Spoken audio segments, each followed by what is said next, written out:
This is a Film Stories original podcast.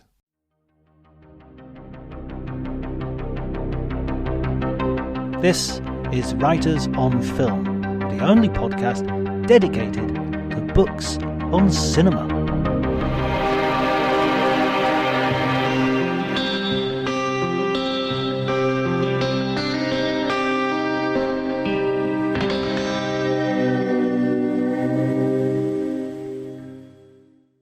Hello everybody and welcome to Writers on Film. My name is John Bleasdale. I am a writer and film critic, and today I'm absolutely delighted. I often say I'm delighted to welcome, but in this case it goes beyond. One of the names that has been on my list for the inception of this podcast, that name is David Thomson. He is a writer that you will all know very well, so I'm not going to say anything else but except to say welcome, David. Thank you. Thank you so much.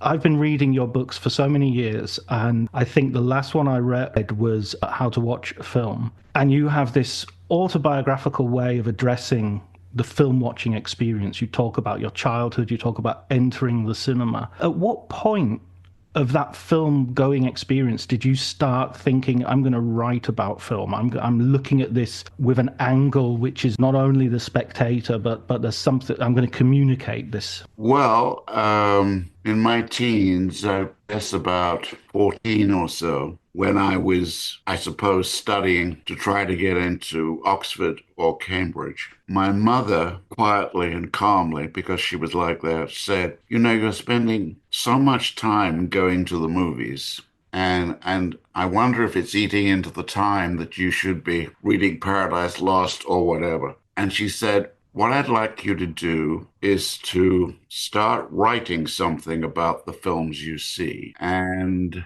I had never thought of that possibility, but quite quickly, I started writing 100 or 200 words or so about a movie. I think at first she read what I'd written. It was all handwritten. And occasionally she would comment, and she might say, well, that sounds pretty good, that film.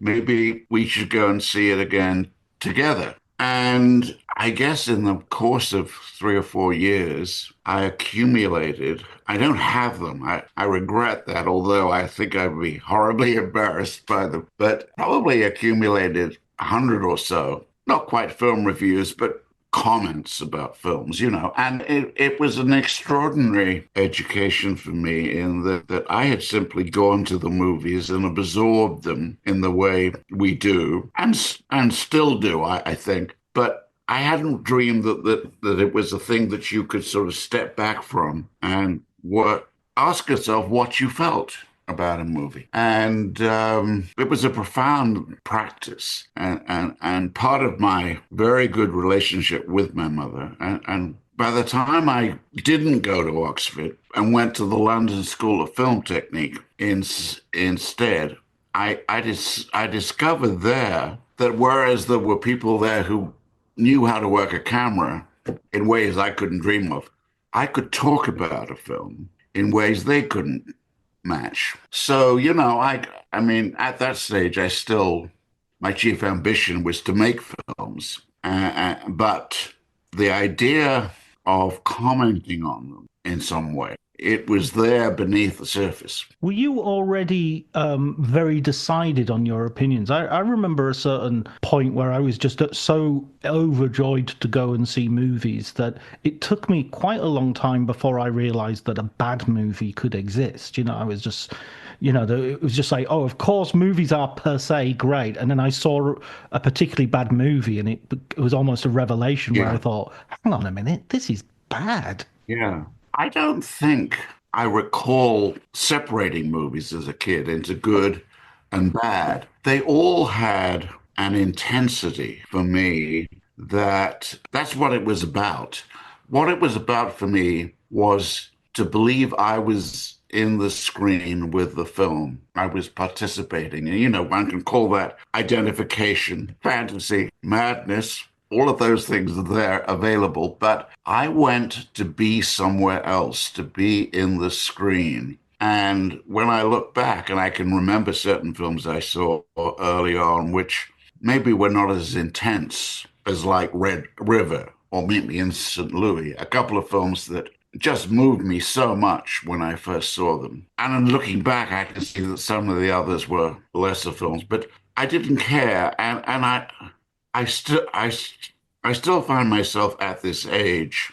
I'm not certain there are good or bad movies, if you know what I mean. I'm very suspicious of the whole system of ranking them and, saying that's the best film ever made, or that's the 53rd best film ever made. I think that's kind of silly. I think when we go to the movies and look at screens, we get involved playing with our own personality in remarkable, and I'm not sure they're wholesome or safe ways. I think there's something dangerous about this whole process of identification.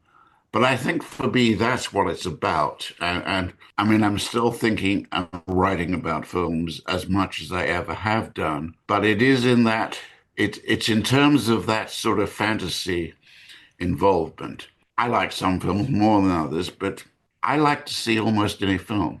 I'm more and more suspicious about, saying some have 5 stars, some have 3.5, that kind of thing.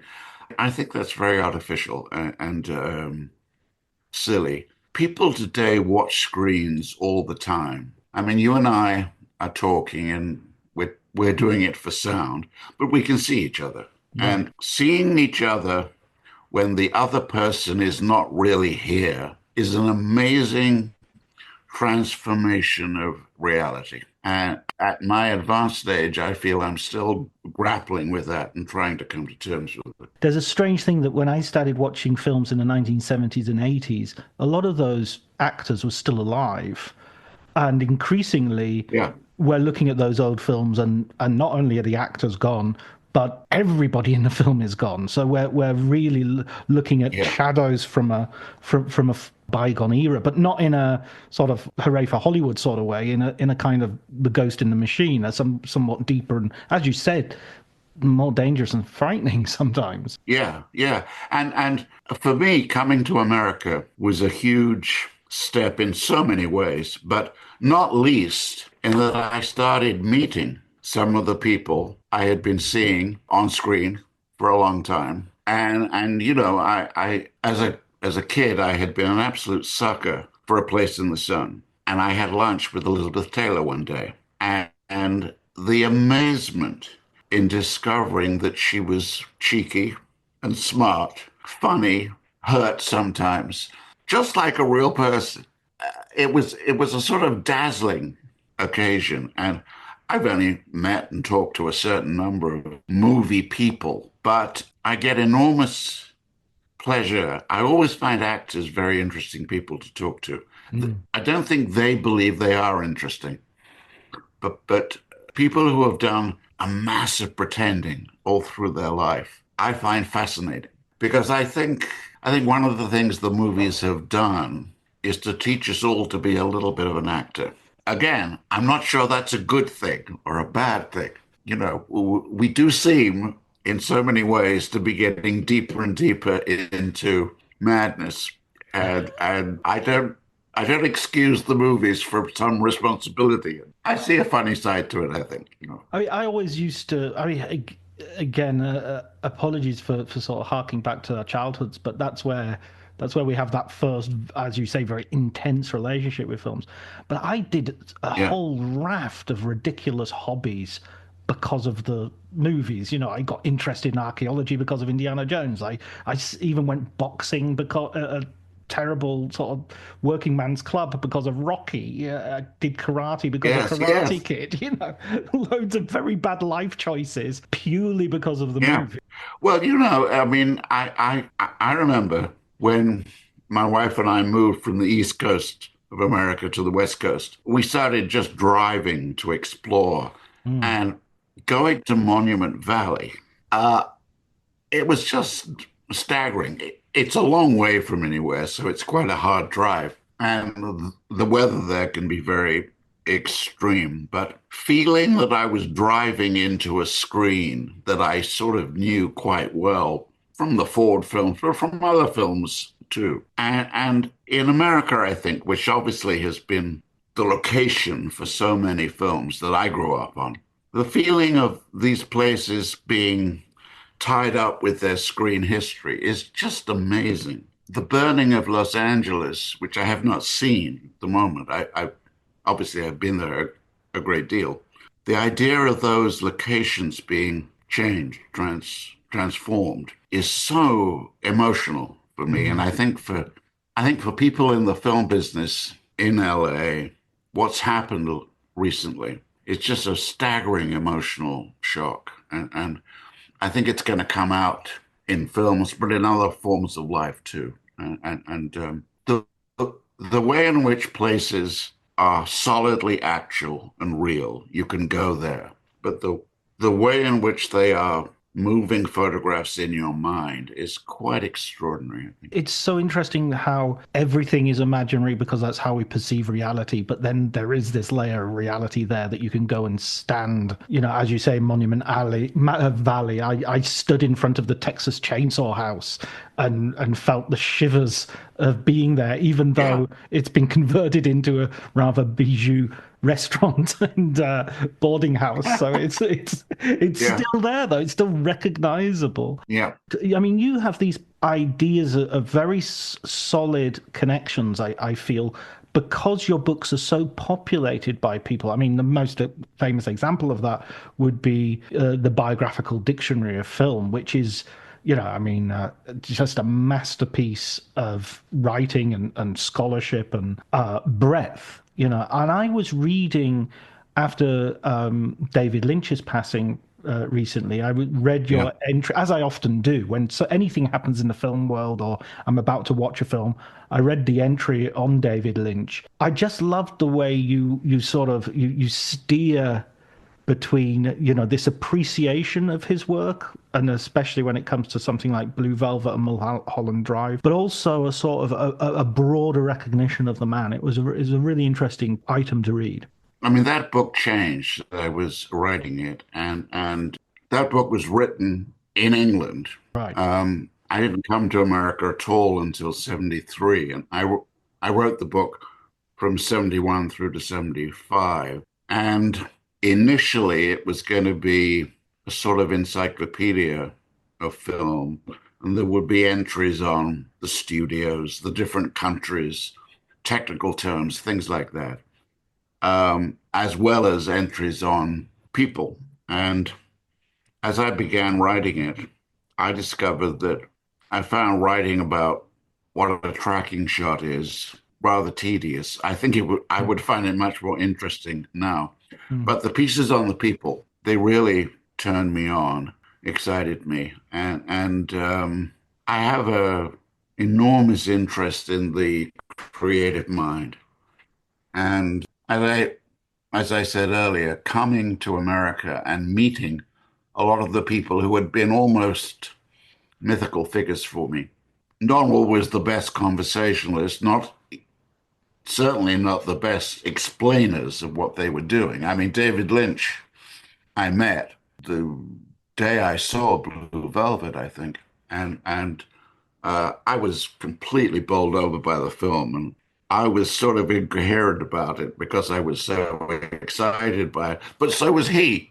I never knew with Lynch whether the sort of rather folksy, humble, shuffling around, not really knowing what to say about it. I was never sure whether that was an act or it was all authentic, because he was clearly a very intelligent man, and I'm sure he saw me as a critic. He could see that I loved the film, and that would have pleased him, obviously, but he didn't want to get into a conversation of what it was about. And I think that's very understandable, because I think there is a kind of creative personality that sees its own job as letting the oil well within you come out of the ground, thinking about a giant, and just expressing it without necessarily understanding it, and certainly without being able to explain it, because I think sometimes there are impulses that you just have to let run free. And a lot of the directors I've talked to are literally unable to explain what they were doing. Nicholas Ray, who was an enormously emotional but very intelligent director too. He could he he he really couldn't talk about it, and it reminds me of the feeling that I had in the late 50s when I started reading Cahiers du Cinema, that you had a situation where these Hollywood veterans sat down with young, crazy French people, and the questions were longer than the answers because the questions would be, "This is what I think your film is about," and eventually the director would say, "Well, I'm not sure I thought about that, but gee, yeah, I guess so." And I think that's a very funny but very true reflection of what happens in a thing like film. To make a film is so insane. To be the person that 100 different people come to with questions. Should we move the camera there? Do you want the pink dress or the cherry colored dress? That kind of thing. All day long, you're dealing with those questions and you're trying to be true to some vision or dream you had about what this film might be, and handling so many different difficult people. I've done it a bit, and it's the most stressful situation I've ever been in. I would say, and that some people can handle it is just amazing. And it's too much to expect them to explain it at the same time.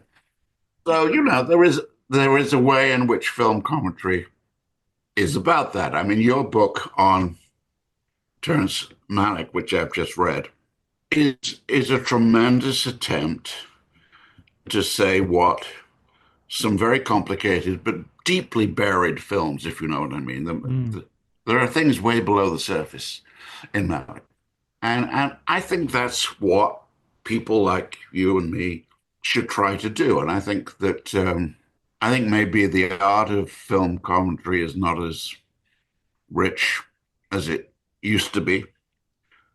People are not as interested in film as they were in the 60s and the 70s and the early 80s.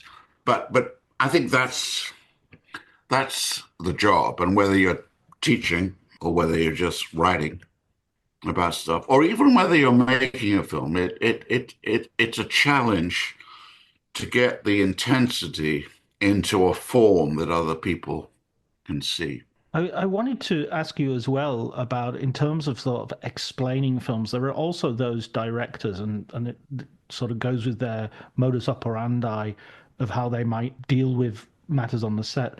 And I was thinking of Orson Welles, who, of course, is a subject of one of your books, Rosebud. Yes, he's always strikes me as one of those great raconteurs, and he gives great interviews. And I'm never quite sure if the interviews and the films necessarily align exactly. Did you have the opportunity to meet him? No, no. It's one of the big holes of the big regrets. I would have been enormously intimidated to meet him. And of course, he's an exception to what I was just saying, in that he was very articulate. And he could talk about his own films, and he could talk about almost anything very well. As you say, he was a great raconteur, but never gave a dull interview. And there was a time of his life where I think doing the interviews was as fulfilling as maybe making the movies had been once upon a time. Because he was aware that every interview, certainly the long ones that the BBC did, and the interview books that he did with Bogdanovich and Henry Jaglom, they are really deserving a place in his filmography. There is much a revelation of him, or nearly as much a revelation of him as the films themselves.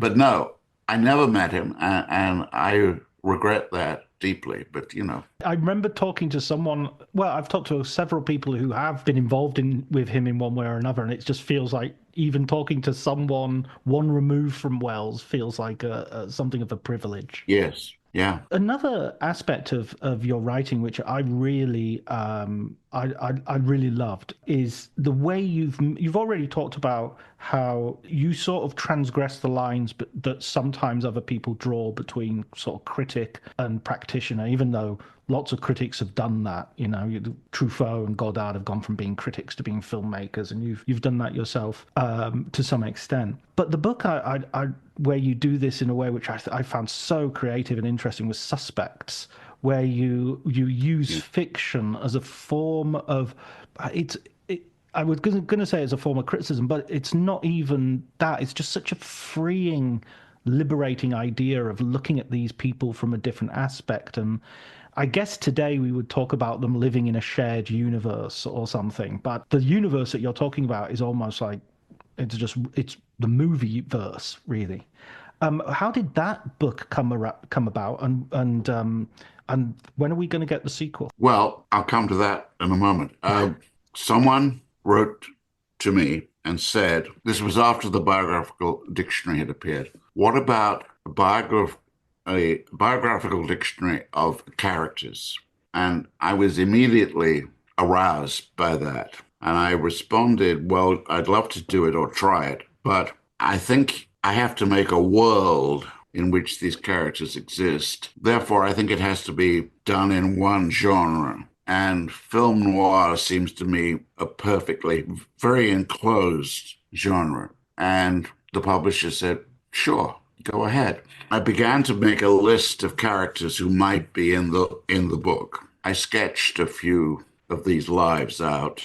And then one day I suddenly had the possibility that a character from that film, outside the time span of the films, had met that character from another film. And that was one of those sort of eureka moments, for me anyway. And I saw the possibility of a structure in which, like ghosts, these characters had a life of their own, which I felt I could open up while being true to the films. I never took the characters beyond what we know about them from the films, but I sort of enlarged their lives. And for me, it was an enormously important book because it opened up the possibility of fact and fiction marrying, screwing each other. And Suspects led in a few years to a book called Silver Light, which does the same for the Western. And then a couple of years ago, I published Connecticut, in which the genre is screwball comedy. And so it's three books that really I would hope people would read all together.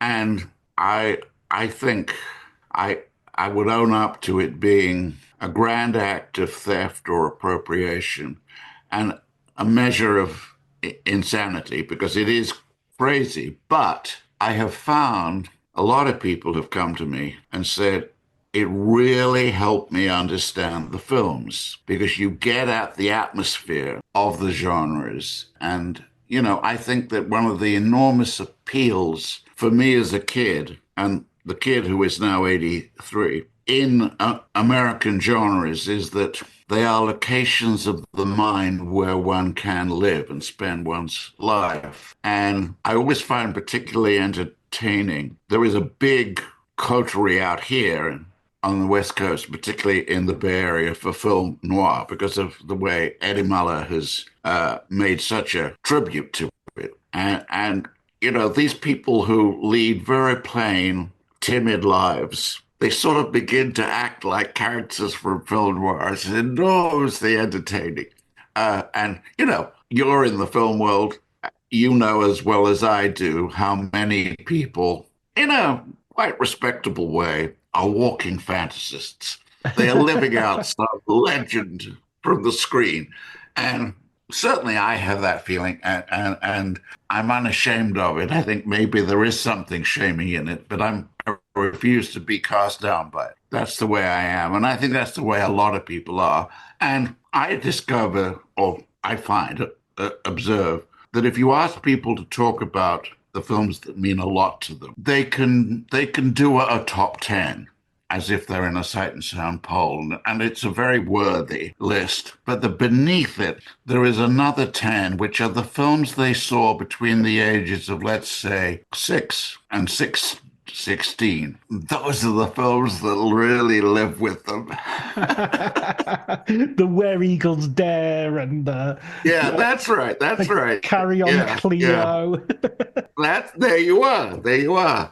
You'll never give up on those films. You have learned the language that can say, well, really, it's an inferior work, you know.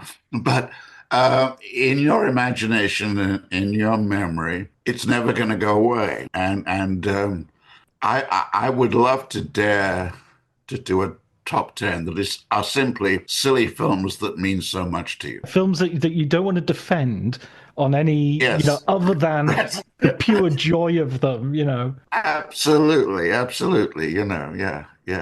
I mean, From Here to Eternity, I can see now it's not a great film, but I saw it, I guess, when I was 11 or 12, and it's always going to be one of the great emblems of what film is. I refuse to give up on it. I think that's so true, and I've got I could reel off a list as I've already started. Yeah. Outland, right? The Big Bus, that I'm not gonna in any way defend as great cinema. But if you say, I've got this DVD, can I pop it on? I would do it. Yeah, that's what I want to watch. Yes, exactly. I guess it's that thing of just pure enjoyment as well in cinema. I mean, one thing I was going to ask about this is it's great when you see a brand new film that does that same thing to you, or a film that is brand new to you. So, for instance, I watched Buster Keaton's Sherlock Jr. very recently. It was a discovery for me, and it was just like, oh my god, this is amazing. This does exactly what those films did for me when I was a kid. Yeah, it does for me now. And I'm trying to think of a recent example. Oh well, last year there was a great comedy. I'm going to stick to comedies because they're so rarely celebrated. Yeah, there was a great Rachel Sennett comedy called Bottoms, which just basically took the high school kind of super bad formula and put it in the hands of two lesbians. And it was just so funny and so irreverent and violent and all the rest of it over the top. And have you had any films recently that give you that kind of joy? Indeed. The Brutalist, which I think is just about to open in England. It's an extraordinary film. And it has a very formal, stately intermission, a 15-minute intermission. At the point of the intermission, I felt I was seeing a great film. I think the first part of it is quite outstanding. I felt, I've only seen it the once, that in the second half, it rather fell apart. Although it's always interesting, but everyone is saying justifiably that Adrian Brody is very good in the film and a likely winner of the Oscar. True. Guy Pearce is flat out fucking fantastic in the film. And for those people who are going to see it, I would say just watch Guy Pearce. He's amazing. And I'm not sure that the film totally serves his character because he rather disappears before the end. That's part of the problems in the end. But anyway, The Brutalist just grabbed me and made me feel they still make great films. I thought Anora was in that category too. I love that film. I don't think it's been a great year overall. But yeah, no, I think I can still detect the kind of film that really turns me on. And the first part of The Brutalist, I would say, exactly like that. Yeah. I think Sean Baker's Anora won the Palme d'Or this year in Cannes. Yeah. It struck me as like a screwball comedy, absolutely, but set in the sex industry. But it's got, it's got everything. It's got interfering family, a marriage, a couple that you think should be together, but then you realize the real couple is in the background, and yeah. and a lot of sex. And it's for me, it's been a sadness that because of all the revelations about how appallingly people in the film business have behaved, filmmaking itself has become nervous about sex, I think, and that's a dangerous way to go because I think the the fantasizing over sex has always been a huge part of film entertainment. And Nora struck me as a film that just refused to be ashamed. Yeah, a bit like, I mean, Sean Baker does that quite a lot in all of his films. I think all of his films are more or less Yes. Oh, yeah. Yeah. No. either about sex Yeah. workers or people in Yes. pornography or Yeah. something. And Yeah. he always Absolutely. uses, he doesn't seem to use artificial tricks or anything. He seems to Yeah. full on and in your face, which I appreciate. He's a very exciting filmmaker, I think, and Yeah. I hope to Very. see more Yeah. from him. Going on to the way you developed during your writing. More recently, you've been very engaged, and the last book I read by you, it talks a lot about Breaking Bad and Sopranos and things, and you very much blur that line between cinema and long form television as a way of Yeah. going and getting a corollary, if that's a word, narrative. Tell us a little bit about your interest in television. That golden age of television, which to some extent is still upon us. Well, I was regarded as a kid who spent too much time watching movies. And I probably watched, on average, two and a half, three films a week. I went to the films that were playing at the local cinema in South London. And so let's say I saw three films a week. At the most, that was 6 hours. Within a few years, I was sometimes watching 6 hours TV a day. And that has only increased with the mechanisms that you and I are using now on Zoom, and above all, with the most extraordinary film screen there's ever been so far, the iPhone. And I just found it artificial and rather sort of archaic to insist that cinema was cinema where you had to go into a big dark place because the dark place was at home and we were watching all the time. And television, even in its sort of earliest antiquated days when it was afraid of itself, was very cautious about what it was showing. But there was a montage on television, a natural, recurring montage of fiction, of news, of advertisements, and a range of things that I think explodes what cinema had been doing. So I reached a point where I felt it was crazy to put television down and to ignore it, and for film magazines not to treat it. And I remember a little, not a battle quite, but a pressure I was trying to exert on Sight and Sound in the days when Nick James was the editor, that say, we got to talk about some of these things because The Sopranos, The Wire, Breaking Bad, just to name obvious candidates, they're extraordinary films, and they are films. And I interviewed Vince Gilligan once, and he was probably more interesting than 90% of the film directors you ever talk to because he knew he was making an immense chronicle that worked in the way movies worked, that was beautiful in the way movies are, that used acting in the same sort of way. And so I've just become more and more interested in that. And I mean, that is now the past, that moment of recognizing what long form television could do. What's happening now with small screens is quite uncanny, and I don't think it's a safe way to go, but it's a way we're going without any question. I love to go into a big theater and see a film like The Brutalist, but I can't tell myself or try to tell anyone that that is more important, in quotes, than the mass of stuff we're all exposed to all the time on screens. Screens are their life, and it's wonderful to be able to see you and to feel the beginning of a relationship and knowing you. But I know at the same time that I probably will never actually sit down with you in the same place and touch you and, have a physical existence.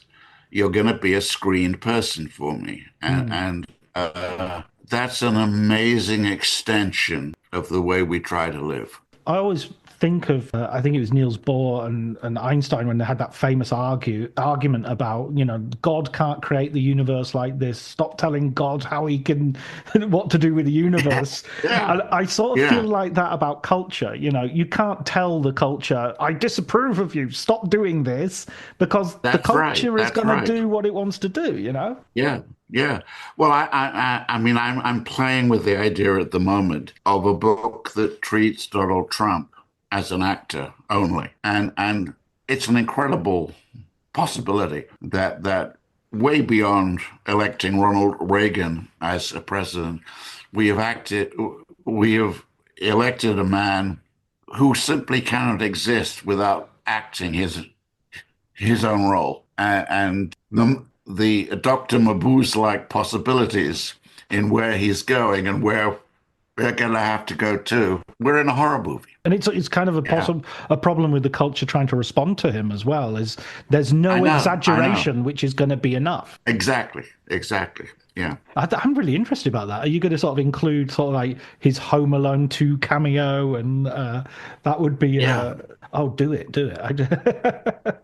I definitely... Yeah. Another thing about television, just before we leave television, I'm also fascinated by the fact that it's become the home to the most cinematic of genres, the Western. You had Deadwood right at the beginning, but you've also had, since then you've had Godless. I know that Kevin Costner's most recent attempt, Horizon, which I loved, I got frostily stared at Cannes when I cheered at the end of that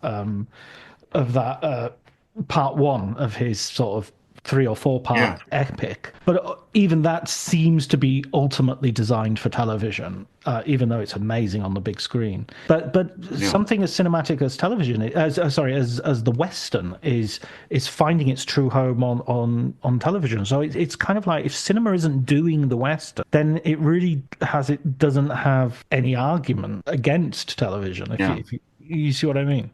I absolutely see what you mean, and it is very interesting the way in which the Western simply won't go away. It seems to be dormant for a period, but then it comes back again. And I think Costner is a very interesting figure. It's intriguing too, because people always talk about the small screen as being a diminution of cinema, and I have often talked about the power of a face bigger than a building that you can get in a big theater with a classic movie. But I have to say this, a few years ago, I was watching soccer, which is actually as big a passion in my life as anything. What's your team? Chelsea is my team. Okay. But I was watching Liverpool. That's my team. And we cut to a close-up of Mo Salah, and I could see the extent of his unshaved face. I could see the sweat. And I suddenly realized that I hadn't seen that kind of thing on a big screen. The small screen, and I think this is overlooked horribly, the small screen has a visual intensity that the screens in big cinemas now do not have. And going along with the idea that you can't beat the big screen, I think is a foolishness. I think the small screen is more radiant. Use that word. Real emotional value word. It's more emotional than the big screen.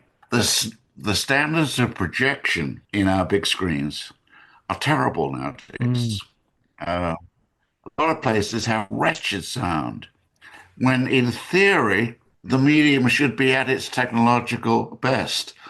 but I think the power of image on the big screen has actually shrunk, and the small screen is I think it's more alive than the big screen. That's really interesting. I read a book Ken Russell wrote, and he's obviously a provocateur, but he Yeah. ends one of his chapters saying, "I can't wait until the last cinema closes because all the projectionists can join the dole for all Right. they care," Yeah. because he just resented them so much Yeah. for ruining his films. I mean, one of the things about big theaters is they need big audiences. Right. And it was wonderful a year or so ago, whenever it was, to go and see Barbie, which is not a great film, but it's a great entertainment.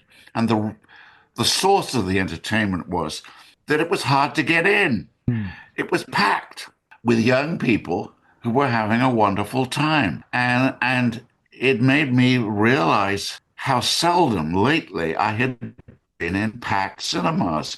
In the 1950s, I remember being turned away from the cinema because I couldn't get in. And that's a wonderful thing, a wonderful quality, because it makes you crazy to go back earlier next time and get in. And you could hear the sound leaking from the film, and like, oh, Oh, absolutely. And the way 2,000 people are scared all at the same time, that's a dazzling thing and very exciting. And if the big cinemas are four-fifths empty, which is usually the case these days, then close them. They were of their time, and it was a wonderful time. But if you want a crowd, go to a soccer match or go to a sporting event, because there is that kind of mad, frenzied excitement that used to exist in every theater. there is that sense of preciousness about cinemas, and maybe if there's, I mean, I love the cinema. I love going to the cinema. I love going to great festival showings, but Yeah, outside of festival yeah, showings, the last few times I've been in a cinema that was genuinely full was probably yeah. Barbie, Joker, and Oppenheimer. Those are the last three films I've seen, and those are like There what? you are. Sorry, in a span of 5 years. Yeah, And I thought it was crazy that at the end of Barbie, I was in Italy watching it. At the end of Barbie, everyone cheered. It was a wonderful feeling that they felt like they wanted to yeah. cheer at the screen, you know. Oh, yeah. The community is all with that, and it will be very sad if it's lost. But as apropos your point, I remember an Orson Welles interview where he talked about how cinema was dead because it was opera singers at the beginning of the century, and then it was cinema, and now it's pop singers, and then it'll be on to the next thing. And I thought that was very interesting. Yeah. That idea, nothing lasts forever. We don't have to protect this as an art form. Well, It will look after that's itself. that's the truth. Yeah, yeah. Rounding off our conversation, and thank you so much for your time, David. I'd also like to ask you for your own inspiration as a writer in terms of other film writers that you've read, and maybe if you want to recommend some for our listeners, because we often have a recommended film book at the end of the show so that they can explore further the writing of others. There are a number of writers that I just read and read. They're not known as film critics per se, but they are people that have just helped me feel more for writing. And in no particular order of importance, Jeff Dyer, we're friends. And Where Eagles Dare, there's a connection as well. yes, and he's just a fantastic writer, and I value his work enormously. A close friend here in the Bay Area is Greil Marcus, Oh, who superb writer. very smart on film, but obviously music is his main subject. Coming to America, I found reading Joan Didion just flat out helpful. The rhythms of the language and the way of understanding here in her. Norman Mailer, a filmmaker sometimes, very shrewd on film itself, very, very smart about the way personality had become a sort of public commodity. Gore Vidal. Among film critics, it's very difficult to distinguish respect and interest from sheer affection. Molly Haskell is a very important personal friend. Andy was too, Andy Saris. Richard Corliss, one of the people I most miss. You know, critics I sort of mingled with when I came to this country and learned so much from, but just enjoyed being with. Pauline Kael, I didn't enjoy her personally. We didn't get on, but a fantastic writer still. But, I mean, those are the people who come to mind quickly. You mentioned her in a book where you, in the last book I read, where you talk about her, how she watches a film and she's sort of scribbling notes, but her notes are full sentences. And so she's going up to the screen and back down and up to the screen and back down. It was quite amazing. Yeah. We were watching Brad De Palma's The Fury, a forgotten film. And it was the first time I met her, and I realized that this quite small woman sitting next to me was writing away throughout the film. And I found that more interesting than The Fury. And I don't say that she was writing a review as she watched the film, but she was getting pretty close to it. And you know, she was an extraordinary writer and a huge influence. She changed the way people think and write about film. And she became a known personality in the way that there are really no critics at that level today. Yeah, I mean, I suppose the last sort of critic as personality would be someone like Roger Ebert. That's largely as well. I mean, Roger Ebert was, and he was a great guy and a lot of fun to be with. I think he had mixed feelings about thumbs up and thumbs down, because he was capable of a much more refined appreciation of films. But, you know. Well, that's an interesting point as well. Is I'm always interested in how I change my mind about films, how I watch a film and I think, work of genius, and I watch it again and I think, well, it's not that, you know. And I'd recently watched, talking about The Brutalist, I watched Vox Lux, the second film by Brady Corbett. Yeah. And I'd originally given it a sort of rave review. And then I watched it again and I thought, there's something that just doesn't work about this film. And for me, it was Natalie Portman being so disconnected from herself as a child that the characters seem like two entirely different people. Yeah. And it broke it for me. It sort of broke the film. I had lots to admire, but I couldn't watch it as a singular experience, you know? Yeah. But you're touching on something really profound, which is how, as we grow older, the films change. Obviously, they aren't changing; they're the same film, but we've changed. And one of the reasons I feel more dubious about film criticism per se is exactly what you're talking about: the way the mind changes, the way something that you loved once now looks less than you thought it was, and the reverse, that films you had written off suddenly come to life. And it's one of the great reasons for going back to movies you think you understood a year ago, you know, or 50 years ago, and finding that there's something else. Yeah. I remember walking out of the cinema and thinking, that was okay. You know, that was fine. Nothing special there. And then rewatching it and thinking, that's one of the best American films I've ever seen. You know, I don't know why I missed it. Yeah. Well, David, absolute delight to talk to you. I'm so. Well, for me too. Been real fun, and hopefully we can talk again at even before your Donald Trump book hits the bookstore. Okay. Anyway, I just want to end by recommending to the listeners John Bleasdale's book on Terrence Malick, which I think is a book that the subject deserves. I can't say better than that. Oh, that's so kind of you, David. That is so kind of you. Good work. Well done.